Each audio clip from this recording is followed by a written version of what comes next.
La nuit était calme, trop calme. Sous les cieux sombres du Burkina Faso, un événement majeur allait se produire, un acte qui bouleverserait l'ordre mondial.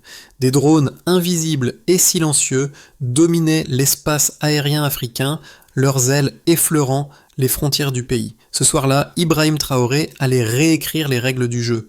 Ce ne serait pas simplement une opération militaire, mais un défi audacieux lancé aux puissances étrangères. Un acte qui changerait à jamais la perception de l'Afrique dans le monde.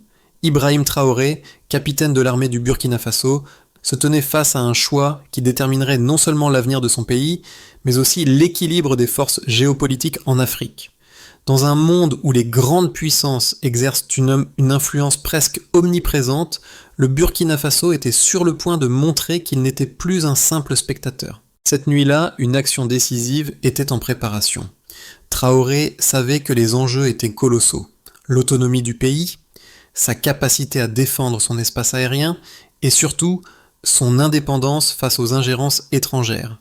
Si l'attaque réussissait, cela serait une victoire symbolique, un message puissant envoyé au monde entier. Mais si elle échouait, les conséquences pourraient être désastreuses, non seulement pour sa propre position, mais aussi pour l'image de l'Afrique, longtemps perçue comme vulnérable face aux puissances mondiales. C'était un pari risqué, mais Traoré était prêt à l'assumer, déterminé à faire entendre la voix de son peuple. Ce n'était pas seulement une question de survie militaire, mais de fierté nationale. Tout a commencé par une observation anormale. Un bourdonnement étrange flottait dans l'air, un bruit persistant et discret, à peine audible au-dessus des champs du Burkina Faso. Au début, les habitants n'y prêtèrent pas attention. Des lumières clignotantes dans le ciel nocturne, des ombres fugaces glissant silencieusement à travers la lune. Mais ces phénomènes répétitifs, signalés par des bergers et des soldats, prirent une tournure inquiétante.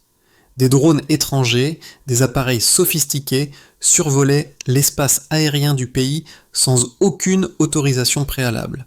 Les radars du pays, bien que peu avancés, captèrent des signaux d'une précision inhabituelle.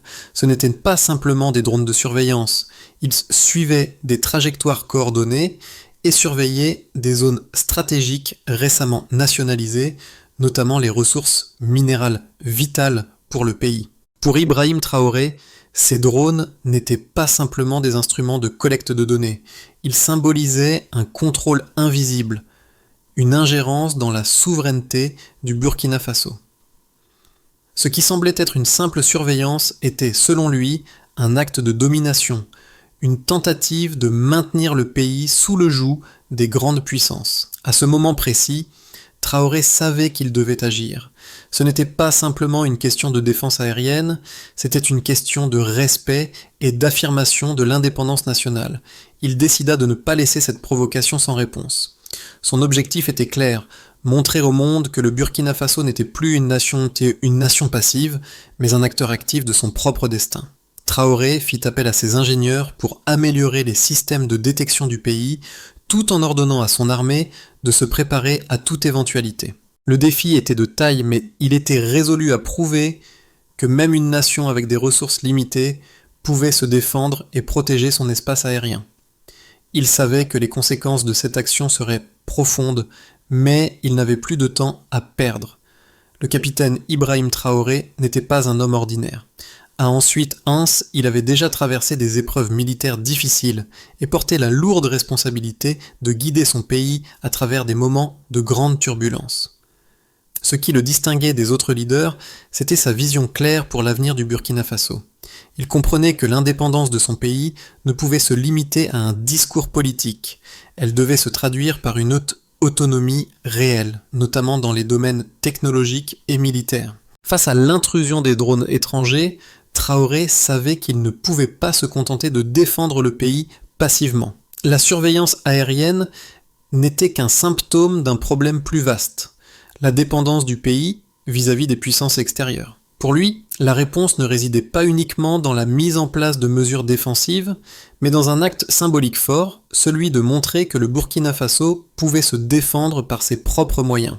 Les premières étapes de cette réponse furent la mobilisation des ingénieurs burkinabés qui travaillaient sans relâche pour améliorer les capacités de détection radar du pays. Le moral de l'armée, qui était déjà fort, se renforça davantage à mesure que Traoré donnait des instructions précises, non seulement pour neutraliser la menace immédiate, mais aussi pour établir une stratégie de défense à long terme. Traoré savait que la réussite de cette opération ne résiderait pas seulement dans l'attaque des drones, mais dans le message qu'il enverrait. Le Burkina Faso était prêt à reprendre son destin en main, à démontrer sa souveraineté et à ne plus être un simple acteur sur le terrain, mais un acteur de poids sur la scène internationale. La tension montait chaque jour. Les préparatifs étaient en cours, mais le défi qui attendait Ibrahim Traoré et son armée était de taille. Dès qu'il fut informé de la présence des drones étrangers, Traoré comprit que la situation exigeait une réponse immédiate. Ses ordres furent clairs.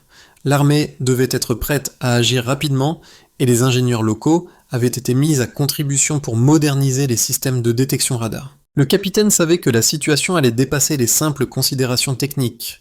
Il s'agissait d'une question de survie pour le pays, mais aussi d'un test de souveraineté nationale. Les jours suivants furent marqués par des ajustements techniques importants. Le personnel militaire, bien que limité en nombre et en ressources, fit preuve d'une grande détermination. Les ingénieurs burkinabés travaillèrent sans relâche pour recalibrer les radars existants et intégrer des filtres avancés permettant une détection plus précise des drones. La réponse locale était en train de se mettre en place, mais il restait encore une question cruciale. Comment garantir l'élimination rapide et efficace des drones qui survolaient le pays? Traoré ordonna à son armée de mener des simulations d'attaque pour préparer ses soldats à l'opération.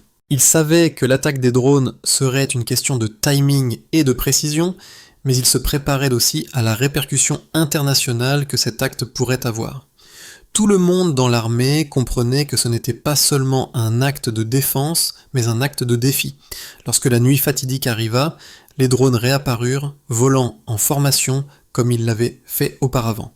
Mais cette fois-ci, les militaires burkinabés étaient prêts. Ils avaient utilisé les nouvelles capacités de détection radar pour localiser les drones en temps réel. L'armement avait été vérifié et calibré pour une frappe précise. La première roquette fusa et en un instant, le premier drone explosa dans les airs. Le second suivit le même destin, puis le troisième, chacun abattu avec une précision quasi chirurgicale. Le silence qui suivit la première attaque fut presque assourdissant. Aucun cri de victoire n'éclata dans la salle de contrôle. Il n'y avait que la calme certitude d'un homme qui savait que l'histoire venait d'être écrite. Ibrahim Traoré et son équipe venaient de réussir ce qui semblait impossible. Une petite armée, dotée de ressources limitées, avait abattu des drones de haute technologie utilisés par les puissances occidentales. Les frappes avaient été effectuées à des altitudes impressionnantes. Ensuite, mètres pour le premier drone, ensuite, mètres pour le second, et ensuite, mètres pour le troisième. Cette précision témoignait non seulement des capacités techniques impressionnantes du Burkina Faso, mais aussi d'une préparation méticuleuse et d'une maîtrise tactique exceptionnelle. Lorsque l'information de l'attaque circula, le monde extérieur eut du mal à y croire. Comment un pays avec si peu de ressources, pouvait-il abattre des drones militaires sophistiqués utilisés par des puissances mondiales? Les analystes internationaux furent stupéfaits, tout comme les observateurs militaires qui avaient longtemps sous-estimé les capacités de défense du Burkina Faso. Traoré et ses ingénieurs avaient démontré que la véritable force ne résidait pas uniquement dans les équipements militaires de pointe, mais dans la volonté politique de défendre son pays et de protéger sa souveraineté. Cet acte de résistance allait bien au-delà d'une simple victoire militaire. Il marquait un tournant majeur pour le Burkina Faso, mais aussi pour l'Afrique dans son ensemble. Le pays venait de prouver au monde qu'il ne serait plus jamais un observateur passif, qu'il n'accepterait plus d'être une proie pour les puissances étrangères. Il venait de réaffirmer son indépendance et son droit à l'autodétermination, un message fort pour l'ensemble du continent africain. Après l'attaque, les premières analyses des données commencèrent à révéler des résultats surprenants. Bien que le gouvernement burkinabé n'ait pas confirmé officiellement l'attaque contre les drones, les rapports de renseignement qu'à l'étranger ont rapidement mis en lumière des informations cruciales. Ce qui semblait être une simple opération militaire réussie était en réalité beaucoup plus significatif. Tout d'abord, les drones abattus n'étaient pas des appareils de surveillance banals. Selon les experts militaires, ils faisaient partie d'un réseau global de surveillance utilisé pour observer des zones stratégiques en Afrique, y compris des ressources récemment nationalisées au Burkina Faso.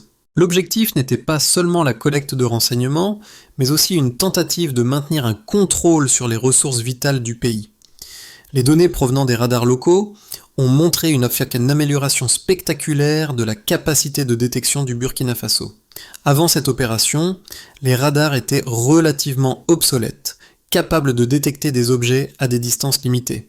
Mais avec l'ajout de nouveaux filtres avancés, la capacité de détection avait atteint un niveau presque parfait. Les experts ont estimé que la précision de détection avait atteint 98%, un chiffre impressionnant compte tenu des ressources limitées du pays. Cette performance a prouvé que même les nations avec des infrastructures limitées pouvaient atteindre des niveaux de compétences élevés en matière de défense aérienne. En parallèle, la précision des frappes a été également analysée.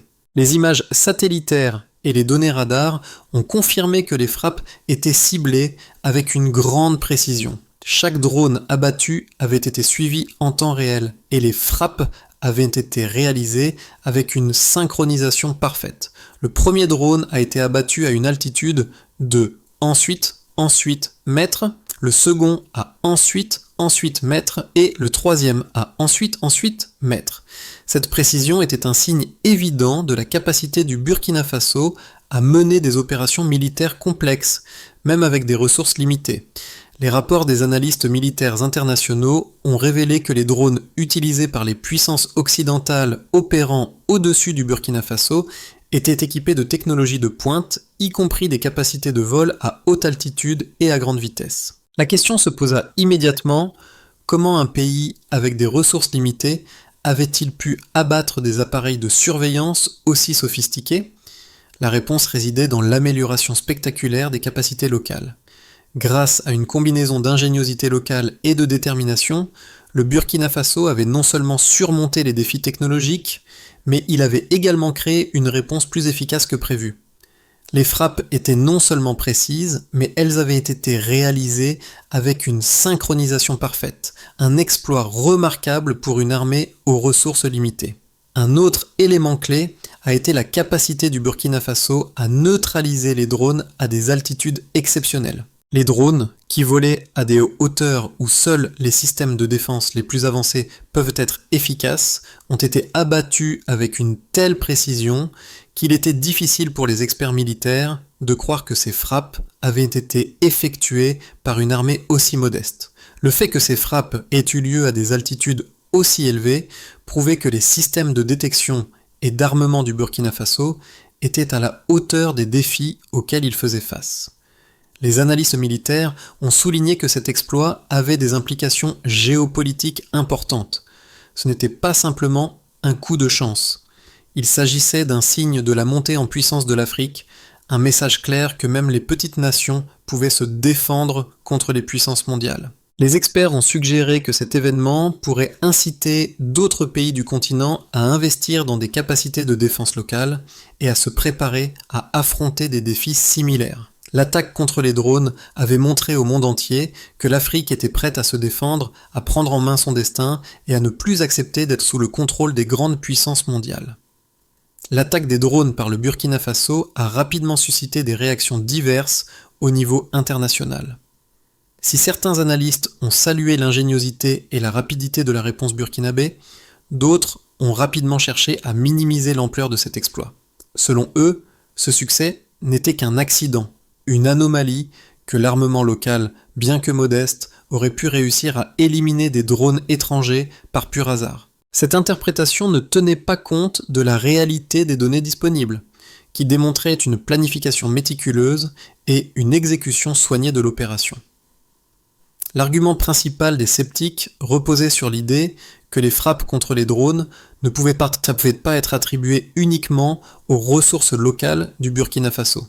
Il suggérait qu'une aide extérieure, peut-être d'alliés discrets, avait joué un rôle clé dans cette réussite. Ces sceptiques se demandaient comment un pays avec un budget militaire limité pourrait disposer de la technologie nécessaire pour abattre des drones de haute technologie opérant à des altitudes élevées. Il mettait en avant la possibilité que des acteurs extérieurs, peut-être des alliés cachés, aient fourni des équipements sophistiqués ou des informations cruciales pour la réussite de l'opération. Cependant, ces arguments ont été largement réfutés par ceux qui soutiennent la souveraineté militaire du Burkina Faso. Selon eux, les données de détection radar et les analyses satellitaires ont prouvé que les frappes avaient été non seulement précises, mais aussi le résultat d'une amélioration significative des systèmes locaux.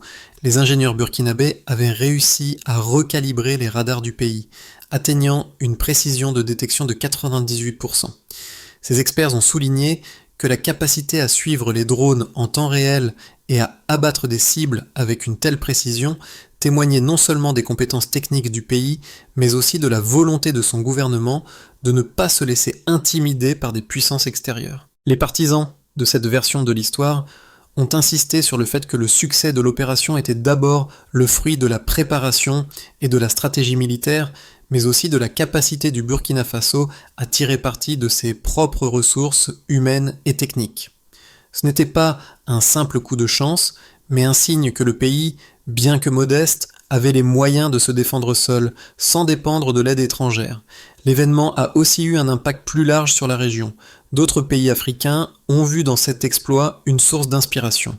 Si le Burkina Faso pouvait défendre son espace aérien contre les puissances mondiales, pourquoi les autres pays du continent ne pourraient-ils pas faire de même ? Cet incident a ouvert un débat sur la nécessité pour les pays africains de renforcer leurs capacités militaires et de développer des technologies locales pour protéger leur souveraineté. Il a mis en lumière le potentiel inexploité de l'Afrique, capable de rivaliser avec les plus grandes puissances militaires mondiales si elle choisit de prendre en main son destin. Ce qui semblait être une simple victoire militaire était en réalité bien plus qu'un exploit tactique. L'attaque des drones par le Burkina Faso a révélé une nouvelle réalité géopolitique. Un petit pays, autrefois considéré comme périphérique, avait défié les grandes puissances mondiales. Mais ce n'était pas seulement une démonstration de force militaire. C'était un message clair envoyé au monde entier. L'Afrique n'était plus une région soumise, mais un acteur capable de se défendre seul. Les analystes, qui avaient sous-estimé le potentiel de défense du Burkina Faso, furent forcés de revoir leur jugement. L'attaque réussie a mis en lumière une nouvelle dynamique où les petites nations africaines pourraient, à l'avenir, rivaliser avec les puissances globales en matière de défense. La question qui se posait alors était la suivante. Qu'est-ce que cela signifiait pour l'avenir du continent africain ? L'attaque des drones par le Burkina Faso a ouvert un débat important sur la nécessité de renforcer les capacités militaires locales et de réduire la dépendance envers les puissances extérieures. Ce n'était pas simplement un tournant pour le Burkina Faso, mais un tournant pour l'Afrique dans son ensemble. Les répercussions de l'attaque contre les drones par le Burkina Faso ont été immédiates et profondes. D'un côté, les analystes militaires internationaux ont été frappés par la rapidité et la précision de l'opération. La question principale qui en est ressortie était « Comment un pays avec des ressources limitées a-t-il pu abattre des drones de haute technologie utilisés par des puissances mondiales ?» Cette question est restée sans réponse claire pour de nombreux experts. Mais au-delà de l'aspect technique, l'impact immédiat fut géopolitique. L'attaque a envoyé un message clair aux puissances mondiales. L'Afrique n'était plus un terrain de jeu où les grandes puissances pouvaient exercer leur domination en toute tranquillité. Pour le Burkina Faso, cette victoire militaire n'a pas seulement consolidé sa position de défense, elle a également renforcé son image sur la scène internationale. Le pays, longtemps perçu comme un acteur périphérique dans les affaires mondiales, est désormais vu sous un jour nouveau. Cette action a démontré que même les petites nations peuvent se défendre efficacement et que l'indépendance militaire et la souveraineté nationale sont des enjeux cruciaux dans la dynamique internationale contemporaine. Les autres pays africains ont rapidement réagi à cette réussite. Beaucoup ont vu dans l'attaque du Burkina Faso une source d'inspiration et un modèle à suivre.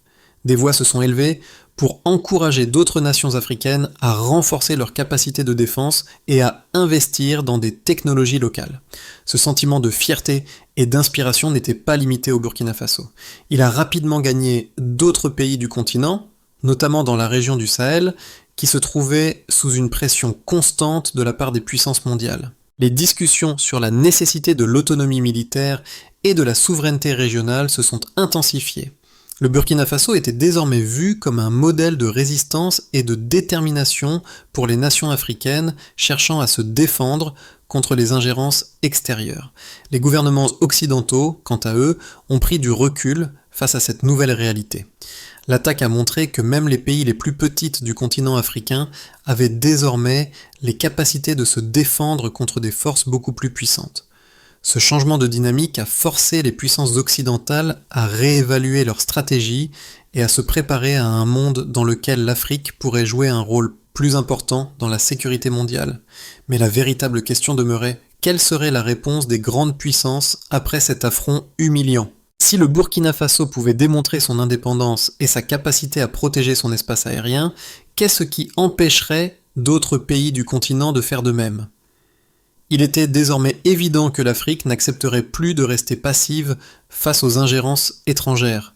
Cette prise de conscience pourrait bien être le début d'une ère nouvelle pour le continent, une ère dans laquelle les nations africaines, une à une, pourraient s'affirmer et revendiquer leur droit à la souveraineté. Les événements de cette nuit marquante ouvrent la voie à 3 scénarios possibles pour le Burkina Faso au cours des 6 à 12 prochains mois. Chacun de ces scénarios porte des implications profondes pour l'avenir du pays, mais aussi pour la région et la dynamique géopolitique mondiale. Scénario ensuite, consolidation et renforcement de la souveraineté. Le premier scénario envisage une continuation de la trajectoire actuelle où le Burkina Faso poursuivra ses efforts pour renforcer sa souveraineté et son indépendance. Le pays pourrait investir dans le développement de ses propres technologies militaires, améliorer ses infrastructures de défense et renforcer ses alliances stratégiques avec d'autres nations africaines et des partenaires émergents tels que la Chine ou la Russie. Cette consolidation de la défense nationale pourrait permettre au Burkina Faso de se positionner comme un leader régional en matière de sécurité. En outre, la coopération interafricaine pourrait s'intensifier avec des projets de défense communs visant à réduire la dépendance vis-à-vis des puissances étrangères. Dans ce scénario, le pays renforcerait ses capacités de dissuasion, et la région du Sahel, inspirée par cet exemple, pourrait créer un front commun pour se protéger contre les ingérences extérieures. Scénario. Ensuite, un nouveau modèle pour l'Afrique. Le deuxième scénario est plus ambitieux. Il envisage une Afrique plus autonome dans sa défense, qui tirerait parti de l'exemple du Burkina Faso pour créer un système de défense panafricain. Dans ce modèle, les nations africaines, inspirées par la réussite burkinabé, investiraient massivement dans leurs propres infrastructures de sécurité, tout en abandonnant progressivement la dépendance aux puissances occidentales. Cela pourrait conduire à la mise en place d'un réseau de sécurité collective, avec des partages de renseignements, des formations militaires conjointes et des systèmes de défense interconnectés. Ce scénario optimiste se traduirait par une Afrique plus unie sur le plan sécuritaire, avec des institutions régionales renforcées, comme la CEDEAO, Communauté économique des États de FAREX de l'Afrique de l'Ouest, capable de répondre de manière coordonnée aux menaces. Le continent pourrait alors se positionner non seulement comme une zone de développement économique, mais aussi comme un acteur géopolitique clé, capable de peser sur les décisions mondiales. Scénario ensuite, réaction des puissances mondiales et isolement. Le troisième scénario envisage une réponse plus agressive de la part des puissances occidentales. Face à ce défi inattendu à leur autorité en Afrique, les pays occidentaux pourraient imposer des sanctions économiques, diplomatiques et militaires au Burkina Faso. Des actions secrètes pourraient être menées pour déstabiliser le gouvernement de Traoré et rétablir l'influence de l'Occident sur le Sahel. Dans ce cas, la situation pourrait dégénérer en un conflit par procuration, où des puissances extérieures soutiendraient des forces rebelles ou des gouvernements hostiles à l'indépendance du Burkina Faso. Si ce scénario pessimiste se réalisait, le pays pourrait se retrouver isolé, mais pourrait également renforcer son identité nationale et sa volonté de résister face aux pressions internationales. Ce scénario entraînerait probablement une instabilité accrue dans la région, avec des conséquences dramatiques pour la population locale. Ce qui vient de se passer au Burkina Faso n'est pas seulement une histoire de technologie militaire ou de stratégie géopolitique. C'est l'histoire de la résilience d'un peuple, de sa capacité à se lever contre des forces bien plus puissantes et à revendiquer son droit à la souveraineté. Mais ce n'est pas seulement une victoire pour le Burkina Faso, c'est une victoire pour toute l'Afrique, un continent longtemps perçu comme vulnérable et dépendant des puissances étrangères. Lorsque Ibrahim Traoré a pris la décision de répondre à la provocation des drones étrangers, il n'agissait pas uniquement en tant que militaire, il agissait en tant que défenseur d'une vision plus large, une vision où l'Afrique pourrait se défendre seule et décider de son avenir sans ingérence extérieure. Cette décision a non seulement renforcé la fierté nationale, mais elle a inspiré un sentiment d'unité à travers le continent. Pour la première fois, beaucoup ont vu une Afrique capable de se défendre, de prendre son destin en main et de remettre en question l'ordre établi. Si vous êtes africain, cette histoire devrait résonner profondément en vous.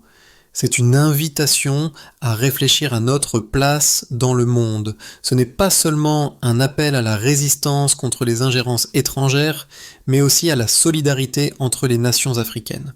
Le Burkina Faso a montré qu'il est possible de changer les règles du jeu, même face aux défis les plus difficiles.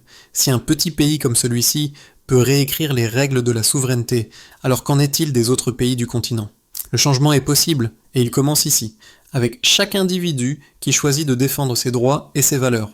Pour que le Burkina Faso puisse maintenir cette position de force et garantir sa sécurité à long terme, plusieurs étapes doivent être franchies. Ces étapes ne se limiteront pas uniquement à des améliorations militaires, mais incluront également des réformes dans le domaine de la technologie, de l'éducation et de la diplomatie. Chaque décision prise aujourd'hui façonnera le futur du pays et par extension celui de toute la région. Investir dans l'éducation et la formation. La première étape clé réside dans l'investissement dans l'éducation et la formation. Le pays devra former une nouvelle génération d'ingénieurs, de techniciens et de soldats capables de faire face aux défis de la défense moderne. Les programmes de formation spécialisés dans les technologies de radar, la cybersécurité et les systèmes de défense aérienne doivent être développés à l'échelle locale. Cette autonomisation des jeunes générations permettra non seulement de renforcer l'infrastructure de défense du Burkina Faso, mais aussi de stimuler l'innovation dans d'autres secteurs stratégiques, renforcer les alliances avec d'autres nations africaines. Le Burkina Faso devra aussi consolider ses alliances avec ses voisins et d'autres pays africains pour créer un réseau de défense régionale. Un système de sécurité interafricain basé sur le partage d'informations en temps réel et des exercices militaires conjoints permettra d'assurer une protection collective contre les menaces extérieures. Cette coopération renforcée pourra aussi s'étendre à des projets communs dans le domaine des technologies de défense, amplifier l'influence diplomatique à l'échelle mondiale. Enfin, il est crucial de renforcer l'influence diplomatique du Burkina Faso.